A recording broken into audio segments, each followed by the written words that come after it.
A phone call came into a McDonald's. At first, nothing seemed unusual. The man on the line sounded official. He said he was a police officer, but he was not investigating a crime. He was creating one. Mount Washington, Kentucky, April 9th, 2004. In the early evening, the McDonald's on Highway 44 enters the busiest part of the shift. From the outside, everything looks normal. Cars at the drive-thru, customers at the counter, employees in uniform, bags passing from one hand to another. Inside, however, the restaurant runs like a machine.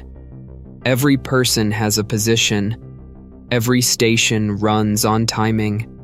Louise Ogborn is 18 years old.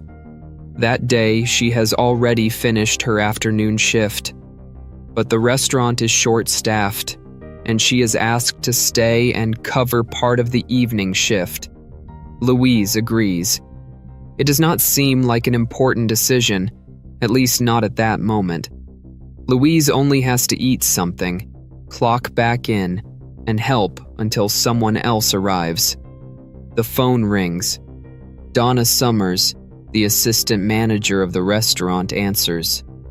On the other end is a man. He says he is a police officer. He does not sound agitated. His strength lies precisely in his tone. Calm, confident, used to being listened to. He says that a customer has reported a theft. A purse or a wallet. He says the suspect is a young female employee at the restaurant. The description is not precise, but it is precise enough to guide Donna's attention. Inside the restaurant, there is Louise. Within minutes, the girl who had stayed to help is called into the back. The office door closes. Outside, the shift continues. Inside, a faceless voice has already begun to give orders. There is nothing remarkable about the back office. A place for schedules, accounts, phone calls, staff problems.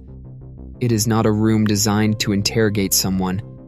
And yet, within minutes, its function changes. Louise enters as an employee. Inside that room, she begins to be treated as a suspect. The fake officer barely has to prove anything. He does not show a badge. He does not send a patrol car. All he has to do is speak as if everything has already been decided. Donna Summers listens, answers, obeys. The voice on the phone tells her that the matter involves the police. He makes her believe that cooperating is the most normal choice, perhaps the only reasonable choice.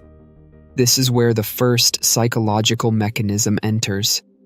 When an authority appears legitimate, many people stop feeling the order as their own decision. Responsibility shifts. I am not deciding. I am following a procedure. Louise denies having stolen anything, but the denial does not stop the scene. The voice remains calm. The tone remains firm. Outside the office, the McDonald's continues to operate. Inside, however, that room has already changed hands. It no longer belongs to the restaurant. It has become a room held hostage by a voice. A girl, a manager, a telephone, and a distant, invisible man who understood one thing before the others. You do not need to be present, or even to have authority, to command. You only need someone to start obeying. The first act of obedience rarely seems serious. At the beginning, it looks like a simple gesture, a request, a check, something uncomfortable perhaps, but still explainable. Louise is placed before a choice that does not really feel like a choice. Be checked there in the office, or be taken to the police station. This is how the voice narrows the space. It does not immediately order the absurd. First, it creates a frame, a fake investigation, A fake urgency. Louise continues to deny it. She says she has not stolen anything, but inside that room, her word weighs less than the voice on the phone. The first order is simple: empty the pockets. Then come the personal items, the keys, the phone. Everything that just minutes earlier still gave her a connection to the outside world. The fake officer does not raise his voice. He does not need to. His method is more subtle. He makes every order seem like the natural consequence of the one before it. If there has been a theft, a check is needed. If a check is needed, cooperation is required. If cooperation is required, then any resistance begins to look suspicious. This is how an absurd situation takes shape without immediately seeming impossible. It does not enter all at once. It enters in small steps, and every step already accepted makes the next one less inconceivable. Then, the request crosses the boundary of personal belongings. The caller pushes the search beyond any reasonable limit. Her clothes are taken from the office. Louise is left covered only by a restaurant apron. From that moment on, obedience is no longer a procedure. It has already become submission. The caller remains far away. But from that moment on, the room begins to work for him. A McDonald's does not work like a normal restaurant. It runs on time. From the outside, you see burgers, fries, drinks, customers. From the inside, however, it is a machine of rolls, stations, and procedures. Everything has to move together. Every delay moves from one part of the restaurant to another. During a rush, no one stops to discuss every instruction. You listen. You execute. You move on to the next task. That is how the system holds together. The caller enters exactly there. He enters an environment already trained to respect timing, roles, and hierarchy. And when he says he is with the police, his voice places itself above all the others, higher than the customer, higher than the manager, higher than the routine of the restaurant. From that moment on, Donna Summers does not hear only a strange phone call.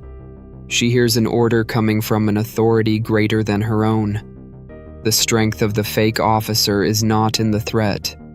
It is in the fact that his command finds a structure ready to receive it. A structure built not to stop, not to slow down, not to question the order while the shift continues. At that point, Louise is still in the back office, covered only by a restaurant apron.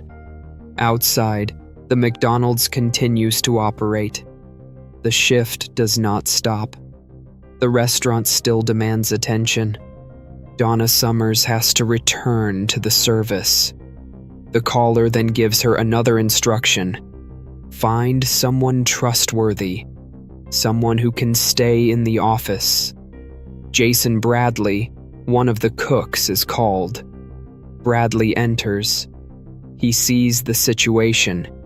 He takes the phone. On the other end, the voice continues to speak as if it is directing a real investigation. But the request Bradley receives is different. It is no longer about the theft. The voice asks him to remove the apron as well, then to describe Louise over the phone. In that moment, something breaks. Bradley understands that the request no longer has any form of normality. He refuses.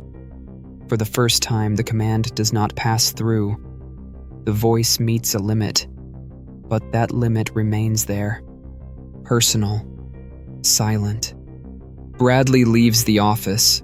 He goes back to work. He does not call the police. He does not take Louise out. He does not stop the shift.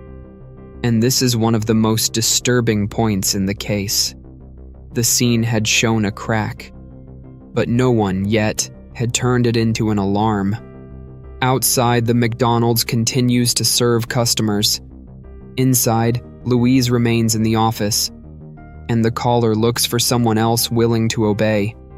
After Bradley's refusal, the caller changes direction.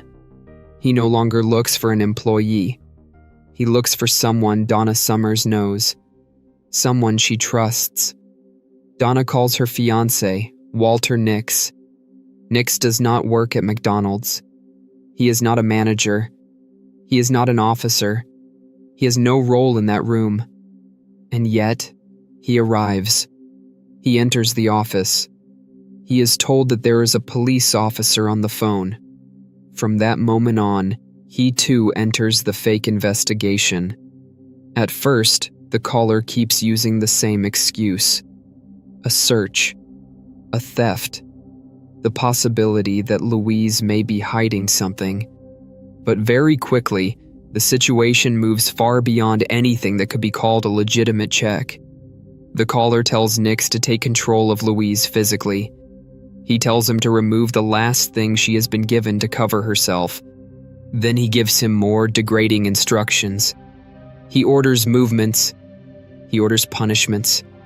He orders acts of humiliation, always under the same false explanation that this is still part of the investigation.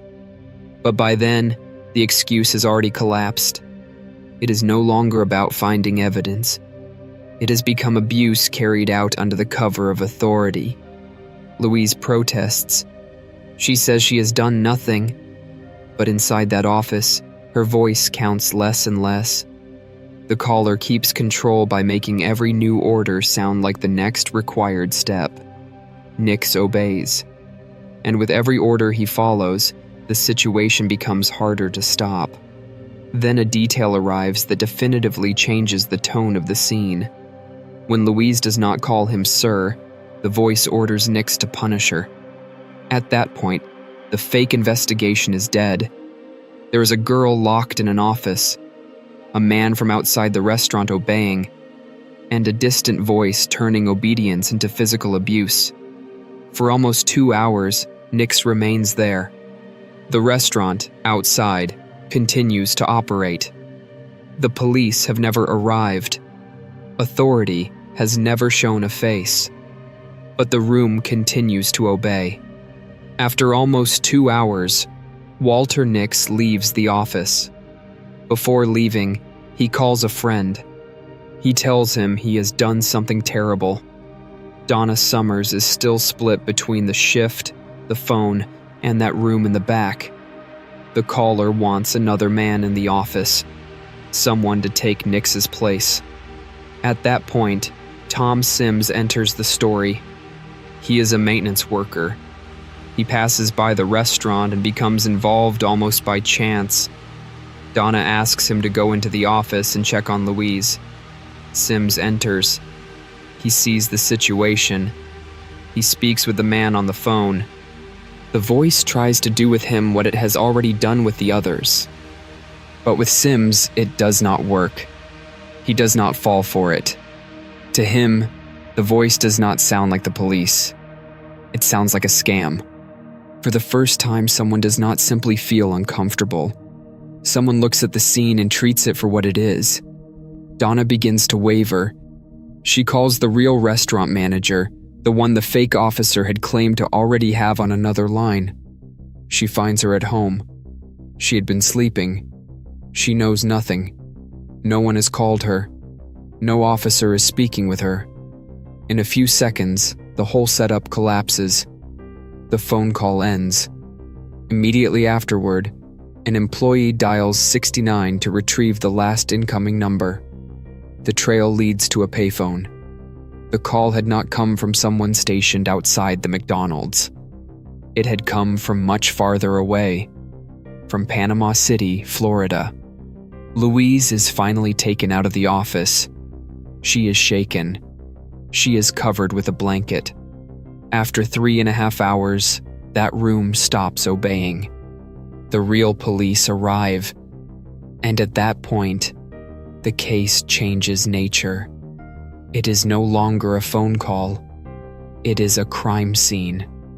When the real police arrive at the McDonald's, the call is over. Walter Nix is arrested. Louise is taken out of the office. She is in shock, trembling, covered with a blanket. For hours, everything had remained locked inside that room. Now, for the first time, someone looks at the facts from the outside. The office camera has recorded everything. Later, Donna Summers watches that tape. She sees the entire scene, no longer broken apart between the phone, the shift, and the back office. She sees what the fake officer's voice had covered. After that video, she breaks off her engagement with Nix. But consequences come for her as well. McDonald's fires her. Later, Donna will accept an Alford plea for unlawful imprisonment. Nix later pleads guilty to sexual abuse, sexual misconduct, and unlawful imprisonment. He will be sentenced to 5 years. But the man who had directed everything is not there. He is not among those arrested in the restaurant. He does not appear in any image from the camera. He has left only a trace, a number, a call made from far away. From that moment on, the investigation no longer seeks only to understand what happened in the office. It seeks the voice that turned a work shift into a crime scene. The phone call is over, but something remains. A number. The 69 trace retrieves the last call received by the McDonald's. At first, investigators think of a local lead, someone near the restaurant, maybe close enough to know the area and choose the right moment. The answer instead comes from much farther away. Panama City, Florida. A payphone inside a supermarket. The detail immediately changes the weight of the case. The man who had controlled that room for hours was not outside the McDonald's. He was not watching the office. He was applying a script from hundreds of miles away, a voice credible enough to be obeyed. Investigators discover that the call had been made with an AT&T amp to calling card. From there, the work becomes patient, technical, sales records, times, serial numbers, surveillance cameras. The trail leads to Walmart. In the footage, a man appears buying a calling card. In another Walmart, a very similar man appears again. Investigators compare the images, follow the uniform, and arrive at a private prison company. The investigation eventually leads to David R. Stewart. He lives in Florida. He is married. He has 5 children. He works as a guard in a private prison facility. When police search his home, they report finding items they consider relevant to the investigation. Police-related magazines, law enforcement applications, uniforms, holsters, and weapons. They also report finding a calling card they believe is connected to other similar calls. Stewart denies it. He says it was not him. He says he did not buy that card. During the interrogation, however, according to a detective's report, he begins to sweat and tremble. Then he asks a strange question. "Did anybody get hurt?" And immediately after, "Amen, it's over." For investigators, the anonymous voice now has a possible suspect, but the case is not closed, because a trail can lead to a suspect. A conviction requires something more. David Stewart arrives in court as the man investigators believe could have been behind the call. There was the calling card, the Walmart videos, the payphone in Florida, his work in the prison system, the police-related material found in his home. But in court, the decisive point is missing. No one can prove with certainty that the voice was his. There is no clear recording to compare. There is no direct evidence linking him, beyond doubt, to the call at the Mount Washington McDonald's. On October 31st, 2006, David Stewart is acquitted of all charges. For the police, he remains the main suspect. For the court, it is not enough. Police later say that after his arrest, similar calls stopped. And that is what makes the acquittal even more disturbing. The pattern appears to stop. But no court ever proves whose voice was on the line. Mount Washington becomes the most famous case. But it was not the first. For years, across the United States, someone had been making similar phone calls. From 1994 to 2004, more than 70 cases are reported in 30 states. Mostly fast food restaurants, mostly small towns. The accusation changed very little. A stolen purse, a missing wallet, missing money, a generic description vague enough to fit someone present in the restaurant. Then the rest followed the script we now know. It did not target only McDonald's. There were cases in other fast food restaurants and stores. Burger King, Wendy's, Taco Bell, Pizza Hut, Blockbuster, even Hooters. Earlier cases followed the same disturbing pattern. Some of the victims were young employees. The restaurants changed, but the method remained almost identical. After David Stewart's acquittal, the case does not end. It moves into civil court. Louise Ogborn sues McDonald's. She asks for $200 million. Her accusation is simple. The company knew that similar calls had already happened in other restaurants, but had not done enough to protect employees. The question is what McDonald's knew before April 9, 2004. According to the records, similar cases had been reported as early as 1994. The jury listens to the testimony. It watches the camera footage. It evaluates the role of the manager, the caller, the company. In 2007, the verdict arrives. Louise is awarded $6.1 million, $5 million in punitive damages, and $1.1 million in compensatory damages and expenses. Donna Summers also sues McDonald's.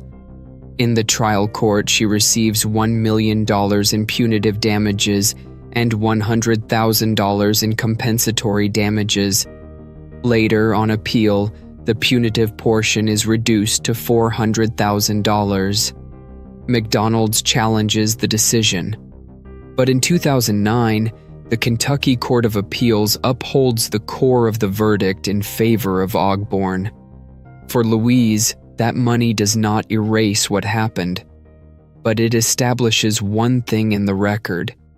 That phone call was not only a crime inside an office, it had also become, in the eyes of the jury, a failure of a system that should have recognized the danger earlier. In 1966, Charles Hofling takes obedience out of the laboratory. He brings it into a hospital. One evening, a nurse receives a phone call.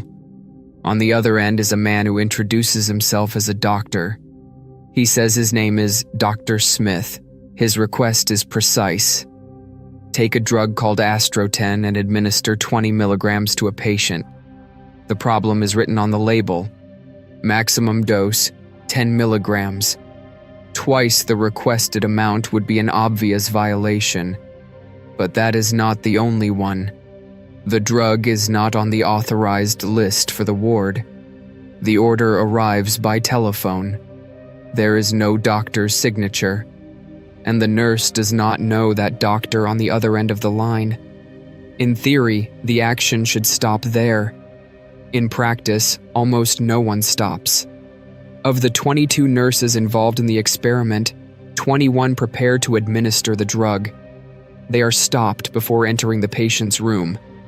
The drug is fake. The patient is in no danger, but the result remains disturbing. Hofling shows a fracture between what people think they would do and what they actually do when the order arrives inside a real hierarchy. On paper, almost everyone says they would not obey. During the shift, with a medical voice on the phone, the response changes. Responsibility begins to shift. The nurse carries out the action, but the order seems to belong to the doctor. This is the coldest mechanism of authority. It does not need to truly convince a person that the order is right.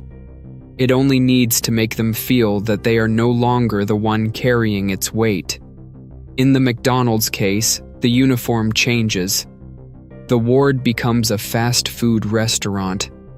The doctor becomes a fake police officer. But the structure remains the same. A voice on the phone, a credible role, and people who begin to obey before they manage to stop. Years later, Jack Tramiel spoke about the relationship between authority and obedience. Tramiel was the founder of Commodore, the man behind one of the companies that brought computers into the homes of millions of people. But before all of that, he had been a deported boy. He had survived Auschwitz, then the labor camp at Alam. When he was asked what he thought of the Nazis and of those who had made that system possible, Tramiel did not turn his answer into hatred toward an entire people. The point for him was colder, harder to accept. Many people did not need to feel like monsters. It was enough for them to believe they were only following the rules. They just obeyed the rules. They had only obeyed the rules. That sentence also closes this story well. Because in Mount Washington, there was no regime. There was no war. There was no prison. There was a fast food restaurant, an evening shift, a voice on the phone, and ordinary people who, step by step, stopped asking themselves whether the order still made sense. Authority does not become dangerous only when it shouts.